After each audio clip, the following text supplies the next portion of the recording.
காகத்திடமிருந்து பரிசு வாங்கியிருக்கிறீர்களா? சில சமயங்களில் காகம் மனிதர்களுக்கு பரிசு கொண்டு வரும் என்பதை அறிவீர்களா? இது ஏதோ கற்பனை போல் தோன்றினாலும் காகத்தின் இந்த நடத்தை ஆய்வு மூலம் நிரூபணமாகியுள்ளது. காகங்களால் மனித முகங்களை நினைவில் வைத்துக் கொள்ள முடியும். நினைவில் வைத்துக் கொள்வது மட்டுமல்லாமல் பிற காகங்களுக்கும் அன்பான மனிதர்கள் யார் என்றும் ஆபத்தான மனிதர்கள் யார் என்றும் இவை அடையாளம் காட்டும்.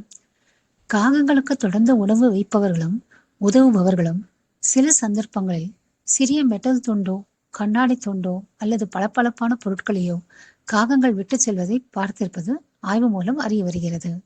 விஞ்ஞானிகள் இதை காகத்தின் நன்றியுணர்ச்சி என்று கூறுவதில்லை, ஆனால் இதை பதில் நடத்தை என்று விஞ்ஞானிகள் கூறுகிறார்கள். அதாவது தனக்கு உணவு இடுபவர்களுக்கு பதிலுக்கு தான் ஒன்று கொடுக்கும் நடத்தை என்று பொருள். இயற்கையில் அறிவுத்திறன் என்பது பல வடிவங்களில் உள்ளது. நாம் நினைப்பதை விட விலங்குகள் புத்தி கூர்மை மிக்கவை. இயற்கை மற்றும் வனவிலங்கு பாதுகாப்பு குறித்த எங்கள் காணொளிகளை தொடர்ந்து காண எங்கள் சேனலுக்கு சப்ஸ்கிரைப் செய்து ஆதரவும் ஊக்கமும் அளிக்குமாறு கேட்டுக்கொள்கிறோம். நன்றி, வணக்கம். Let nature live.